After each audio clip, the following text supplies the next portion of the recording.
UP विधानसभा में वित्त मंत्री सुरेश खन्ना ने पेश किया बजट। वित्त वर्ष 2025-26 का करीब 24,496 करोड़ रुपए का विस्तार। अनुपूरक बजट में राजस्व व्यय 18,369 करोड़ और पूंजी व्यय 6,127 करोड़ रुपए प्रस्तावित। बजट का आकार मूल बजट का 3.03%, मूल बजट का 8,08,000 करोड़ रुपए। औद्योगिक विकास, ऊर्जा, स्वास्थ्य और नगर विकास के लिए बड़े निवेश प्रस्तावित। तकनीकी शिक्षा और महिला बाल विकास को भी ध्यान। अनुपूरक बजट में गन्ना और चीनी मिल के लिए 400 करोड़ रुपए। यूपी का जीएसडीपी 31,914 करोड़ और राजस्व सरप्लस।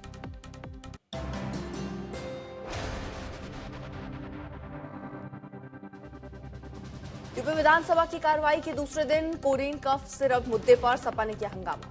विधानसभा में संबोधन के दौरान सीएम योगी ने बिना नाम लिए विपक्ष पर बोला हमला। कहा देश में 2 नमूने हैं, एक दिल्ली में है और एक यहां बैठे हैं। कफ सिरप से मौत पर बोले सीएम योगी। कहा कोरिन कफ सिरप यूपी में कोई मौत इससे नहीं हुई। विपक्ष के बयानों को बताया झूठा। कफ सिरप मामले पर सीएम योगी की चेतावनी। कहा इस मामले में कोई अपराधी नहीं बचेगा, बुलडोजर कार्रवाई होगी। यूपी विधानसभा से एसपी विधायकों ने किया वॉकआउट। अखिलेश यादव का सीएम योगी को ट्वीट कर दिया गया जवाब। लिखा किसी को उम्मीद नहीं थी कि दिल्ली लखनऊ की लड़ाई यहां तक पहुंच जाएगी।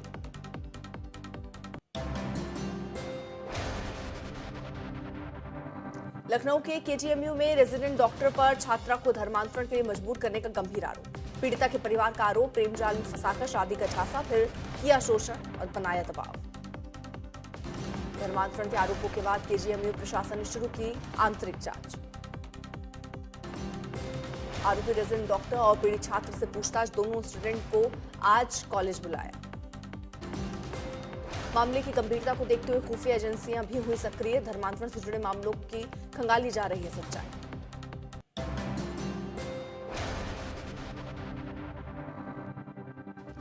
बंगाल चुनाव से पहले कोलकाता में मोहन भागवत का बड़ा बयान। बोले हिंदू एकजुट हों तो बंगाल की स्थिति में सुधार संभव है।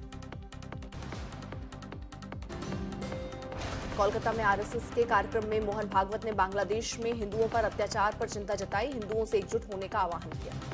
सभा में भागवत ने बाबरी मस्जिद विवाद को राजनीतिक साजिश बताया। कहा भारत एक हिंदू राष्ट्र, इसके लिए संवैधानिक मंजूरी की जरूरत नहीं। टीएमसी से निलंबित हुमायूं कबीर ने बनाई नई पार्टी का नाम जनता उन्नयन पार्टी रखा। हुमायूं कबीर का बयान। कहा बंगाल में कोई दंगा नहीं होने देंगे। आरएसएस प्रमुख की राज्य यात्रा पर सवाल। जयपुर में अरावली बचाओ आंदोलन तेज। कांग्रेस ने किया बड़ा प्रदर्शन। सोशल मीडिया पर सेव अरावली अभियान जोर पकड़ रहा है। केंद्रीय पर्यावरण मंत्री भूपेंद्र यादव का बयान। कहा अरावली को लेकर भ्रम फैलाया जा रहा है। अरावली विवाद पर सरकार ने सुप्रीम कोर्ट में 100 मीटर ऊंचाई को पर्वत श्रृंखला माना। विपक्ष का आरोप 100 मीटर की परिभाषा से छोटे पहाड़ों में खनन का रास्ता खुलेगा।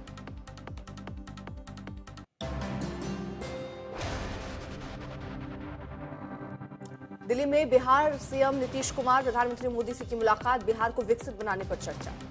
पटना में हिजाब विवाद तेज। बिहार राज्य स्वास्थ्य समिति ने नुसरत की ज्वाइनिंग की समय सीमा 31 दिसंबर तक बढ़ाई। जीतन राम मांझी ने अपनी पार्टी के लिए एक राज्यसभा सीट की मांग की। सीट नहीं मिलने पर बगावती तेवर दिखाने का दिया संदेश। बिहार मंत्री दिलीप जायसवाल का बयान। कहा जीतन राम मांझी एनडीए के मजबूत साथी और घटक दल के अभिभावक। रोजगार गारंटी कानून पर सियासी रण। सोनिया गांधी का लेख। राहुल गांधी के हमले और गांधी के नाम हटाने पर उठी चिंता।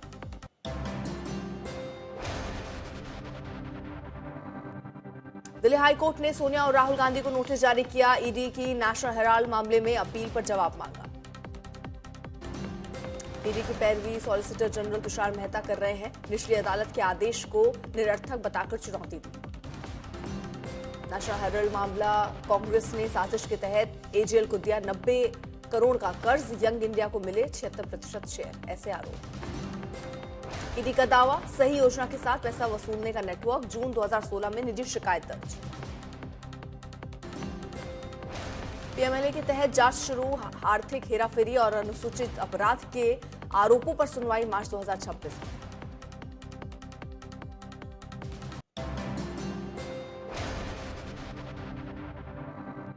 उस्मान हादी शूट आउट की जांच में खुलासा। मुख्य संदिग्ध फैसल करीम मासूद के खाते से 67 लाख टका जब्त।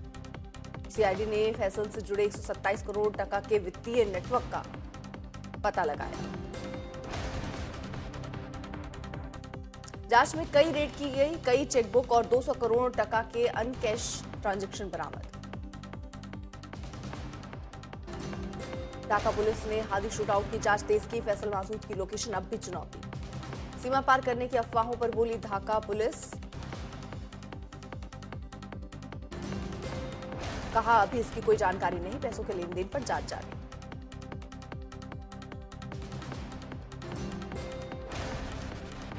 नई दिल्ली में बढ़ाई गई बांग्लादेश हाई कमीशन की सुरक्षा, कई स्तरों पर तैनाती।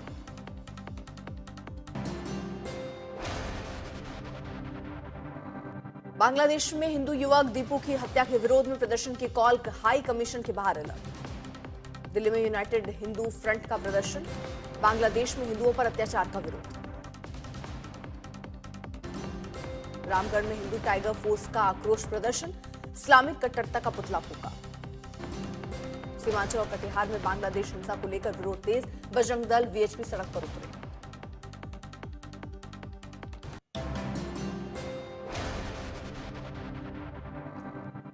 पहाड़ों पर सीजन की पहली बर्फबारी शुरू, कश्मीर के गुलमर्ग में दिखी बर्फ की सफेद मोटी चादर।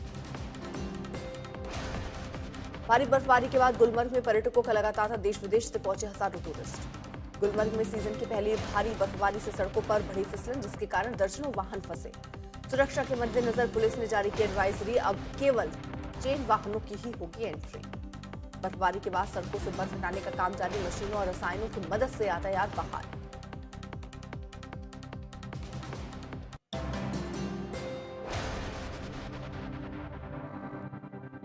जम्मू कश्मीर में भारी बर्फबारी, रास्तों पर कई फीट बर्फ से यातायात प्रभावित, सोनमर्ग और गुलमर्ग के प्रभावित सड़क मार्ग से हटाई गई बर्फ। जम्मू कश्मीर के पुंछ में बर्फबारी से यातायात ठप, बर्फ हटाए जाने तक मुगल रोड पर आवाजाही रोकी गई। कश्मीर घाटी से पीर पंजाल के बीच यातायात प्रभावित, यात्रियों की सुरक्षा के मद्देनजर सड़क मार्गों को किया गया बंद। बर्फबारी के बीच पुंछ में हुई बारिश ने बढ़ाई ठंड, मैदानी इलाके में सर्दी से बचने के लिए अलाव तापते दिखे लोग।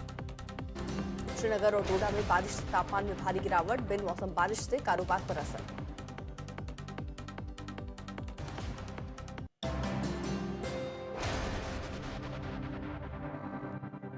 बर्फबारी होते ही सैलानियों से गुलजार हुए गुलमर्ग के पर्यटक स्थल, हिमपात और ठंड के बावजूद पर्यटकों का जोश आए। सेल्फी पॉइंट पर कुदरत की मेहरबानी से खुश नजर आए सैलानी, बर्फ से घिरी वादियों के बीच झूमते हुए जमकर खिंचवाई तस्वीरें। लेह और लद्दाख में लगातार हो रही बर्फबारी से पहाड़ों का श्रेष्ठ श्रृंगार, सड़क से लेकर घरों की छतों पर जमी बर्फ की मोटी परत। बच्चों के चेहरों पर बर्फबारी की दिखी खुशी, स्नोफॉल के बीच घरों के बाहर मस्ती करते दिखे बच्चे। लगातार हो रही बर्फबारी से तापमान में भारी गिरावट, ठंडी हवा और ठिठुरन की वजह से बाजारों में पसरी खामोशी।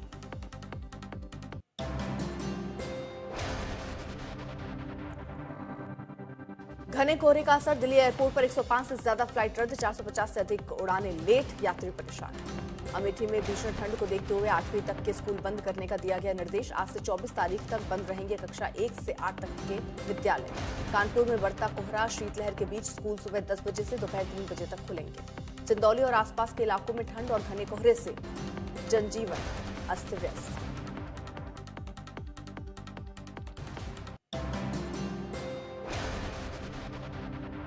3 जनवरी से संगम की रेती पर लगेगा धर्म और आस्था का मेला, माघ मेलों को लेकर युद्ध स्तर पर तैयारियां। नए स्वरूप में माघ मेला क्षेत्र को किया जा रहा है तैयार। मेला क्षेत्र के द्वार और साधुओं के शिविर भी हुए भगवा मई। पहली बार भगवा रंगों में रंगा दिखा पूरा पांटून ब्रिज। 800 हेक्टेयर में 7 सेक्टर में माघ मेला क्षेत्र को किया जा रहा है विकसित। अलग अलग थीम पर 7 द्वार पर सजावट। श्रद्धालुओं की हर सुविधा को ध्यान में रखते हुए व्यापक इंतजाम। 12 से 15 करोड़ श्रद्धालुओं के आने की उम्मीद। 1500 सोलर लाइट और 25,000 एलईडी से रोशन होगा मेला। प्रशासन ने संगम इलाके में तैनात किया पुलिस बोर्ड। 15 फरवरी को महाशिवरात्रि के साथ होगा समापन। कौशाम्बी में सगाई के बाद मंगेतर का अश्लील वीडियो वायरल करने की धमकी, मांगी 1 करोड़ की रंगदारी। युवक और परिजनों पर एफआईआर। मिर्जापुर में बांग्लादेश में हिंदुओं पर अत्याचार के विरोध में हिंदू संगठनों ने बांग्लादेश के मुख्य सलाहकार मोहम्मद यूनुस के खिलाफ नारेबाजी कर पुतला फूका।